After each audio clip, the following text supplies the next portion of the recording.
আজ আমরা এমন একটি গুরুত্বপূর্ণ বিষয় নিয়ে কথা বলবো যা একজন মুসলিম হিসেবে আমাদের সবার জন্য বোঝা অত্যন্ত জরুরি। বিষয়টি হলো গায়রত। হয়তো অনেকেই এই শব্দটির সাথে পরিচিত নন, আবার অনেকেই হয়তো এর গভীরতা সম্পর্কে অবগত নন। গায়রত আসলে কি? ইসলাম কেন এটিকে এত গুরুত্ব দেয়? আর আমাদের দৈনন্দিন জীবনে এর প্রভাব কেমন হওয়া উচিত? চলুন আজ আমরা এই সব প্রশ্নের উত্তর খোঁজার চেষ্টা করি। আপনারা কি জানেন, গায়রত শুধুমাত্র পুরুষের বিষয় নয়, বরং এর সাথে জড়িত আমাদের পারিবারিক সম্মান, সামাজিক মূল্যবোধ এবং সর্বোপরি আল্লাহর প্রতি আমাদের আনুগত্য। প্রথমেই জেনে নিই গায়রত মানে কি। সহজ কথায়, গায়রত হলো আত্মমর্যাদা বোধ, স্বকীয়তা এবং সম্মান রক্ষা করার একটি তীব্র অনুভূতি। এটি কেবল আপনার ব্যক্তিগত সম্মান নয়, বরং আপনার পরিবার, আপনার ধর্ম এবং মুসলিম উম্মার সম্মান রক্ষার সাথেও ওতপ্রোতভাবে জড়িত। একটু ভাবুন তো, যখন আপনার নিজের কোনো ঘনিষ্ঠ জনের সম্মানহানি হয় বা কেউ আপনার ধর্মকে নিয়ে কটূক্তি করে, তখন আপনার কেমন লাগে? বুকের ভেতর একটা কষ্ট, একটা জ্বালা অনুভব হয়, তাই না? এই যে সম্মানহানি বরদাস্ত না করার তীব্র অনুভূতি, এটিই হলো গায়রত। তিনটি মূল দিক: ব্যক্তিগত গায়রত, নিজের সতীত্ব, সম্মান এবং ইজ্জত রক্ষা করা, অন্যায় ও অশ্লীলতা থেকে নিজেকে দূরে রাখা; পারিবারিক গায়রত, নিজের স্ত্রী, কন্যা, বোন ও মা সহ পরিবারের নারী সদস্যদের সম্মান ও সতীত্ব রক্ষা করা, তাদের পর্দা মেনে চলতে উৎসাহিত করা এবং পরপুরুষের সাথে অনর্থক মেলামেশা থেকে বিরত রাখা; ধর্মীয় গায়রত, ইসলাম এবং আল্লাহর নির্দেশাবলীর প্রতি সম্মান প্রদর্শন করা। যখন ইসলামের ওপর কোনো আঘাত আসে বা ইসলামের অবমাননা করা হয়, তখন এর বিরুদ্ধে প্রতিবাদ করার মানসিকতা। ইসলামে গায়রতের গুরুত্ব। ইসলাম গায়রতকে এতটা গুরুত্ব দেয় যে স্বয়ং আল্লাহ তাআলাও গায়রত সম্পন্ন। রাসূলুল্লাহ সাল্লাল্লাহু আলাইহি ওয়াসাল্লাম বলেছেন, নিশ্চয়ই আল্লাহ তাআলা গায়রত সম্পন্ন আর মুমিনও গায়রত সম্পন্ন। মুমিন যখন কোনো হারাম কাজে লিপ্ত হয়, তখন হয় আল্লাহর গায়রত। বুখারী, মুসলিম, তিরমিজি।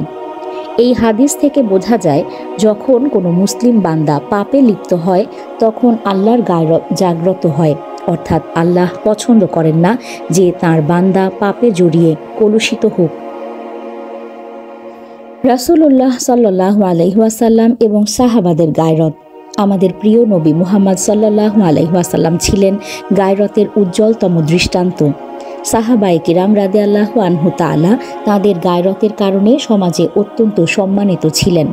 তারা নিজেরা যেমন অন্যায় থেকে দূরে থাকতেন, তেমনি নিজেদের পরিবারকেও অন্যায় থেকে রক্ষা করতেন।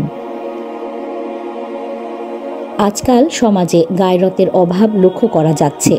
বিশেষ করে পুরুষদের মধ্যে যখন গায়রত কমে যায়, তখন পরিবারে অশ্লীলতা প্রবেশ করে। নিজের স্ত্রী বা বোনকে বেপর্দা চলাফেরা করতে দেখেও অনেকে নির্বিকার থাকেন। এমন পুরুষদের ইসলামে দায়ুস বলা হয়েছে।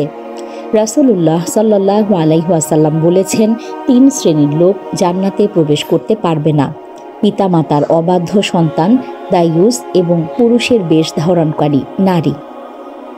নাসাই, আহমদ। দায়ুস হলো সেই ব্যক্তি যার মধ্যে গায়রত নেই, যে নিজের পরিবারের অশ্লীলতা বা অন্যায়কে প্রশ্রয় দেয়। গায়রতের উপকারিতা।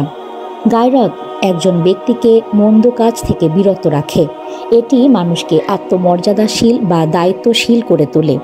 গায়রত না থাকলে মানুষ সহজেই পাপের দিকে ঝুঁকে পড়ে এবং ধীরে ধীরে তার সম্মানবোধ হারিয়ে যায়। আমাদের জীবনে গায়রতের প্রতিফলন। পরিবারের সুরক্ষা। একজন পুরুষ হিসেবে আপনার গায়রতের প্রকাশ ঘটবে যখন আপনি আপনার স্ত্রী, কন্যা, বোনদের শালীনতা ও পর্দার ব্যাপারে যত্নশীল হবেন। তাদের পোশাক পরিচ্ছদ, চলাফেরা এবং পরপুরুষের সাথে মেলামেশার ব্যাপারে সতর্ক থাকবেন। এটি তাদের ওপর জুলুম নয়, বরং তাদের সম্মান ও সতীত্ব রক্ষার জন্য আপনার ভালোবাসা ও দায়িত্ববোধের প্রকাশ। নিজের সংযম। নিজের চোখকে সংযত রাখা এবং অশ্লীল দৃশ্য থেকে বিরত থাকা।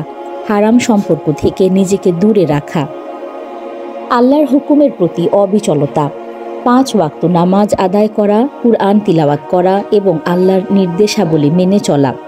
যখন ইসলামকে নিয়ে কটূক্তি করা হয় তখন তার প্রতিবাদ করা, তবে অবশ্যই ইসলামিক শৃঙ্খলার মধ্যে থেকে। নারীর গায়রত। নারীদের জন্য গায়রত হলো পর্দা ও শালীনতা বজায় রাখা, নিজের সৌন্দর্য পরপুরুষের সামনে প্রকাশ না করা, সাজগোজ করে বাইরে না যাওয়া। এটি নারীর ইজ্জত ও সম্মান রক্ষার একটি ঢাল। অশ্লীলতা ও বেহায়াপনা থেকে নিজেকে দূরে রাখা, স্বামীর প্রতি বিশ্বস্ত থাকা এবং পরিবারের সম্মান বজায় রাখা, আল্লাহর নির্দেশ মেনে চলা এবং নিজেদের ইজ্জত ও সতীত্ব রক্ষায় সচেষ্ট থাকা। বর্তমান সমাজে গায়রতের অভাব এবং এর প্রতিকার। আজকাল সোশ্যাল মিডিয়ার মাধ্যমে অশ্লীলতার ছড়াছড়ি, বেপর্দা এবং অশালীন জীবনযাপনকে অনেকে আধুনিকতা মনে করছেন। এতে পারিবারিক ও সামাজিক মূল্যবোধ ধ্বংস হচ্ছে। বহু বিবাহ বিচ্ছেদ এবং পারিবারিক কলহের পেছনেও গায়রতের অভাব একটি বড় কারণ। প্রতিকার। ইসলামী শিক্ষা। পরিবারে ছোটবেলা থেকেই ইসলামী মূল্যবোধ, বিশেষ করে গায়রত সম্পর্কে শিক্ষা দেওয়া। বাবা মায়ের উচিত সন্তানদের এর গুরুত্ব বোঝানো। সচেতনতা বৃদ্ধি। ইউটিউব ভিডিও, লেকচার এবং আলোচনার মাধ্যমে গায়রতের গুরুত্ব সম্পর্কে মানুষকে সচেতন করা। নিজেরা দৃষ্টান্ত হওয়া।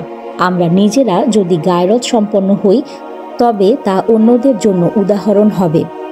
পরিবারের নারী সদস্যদের সাথে আলোচনা।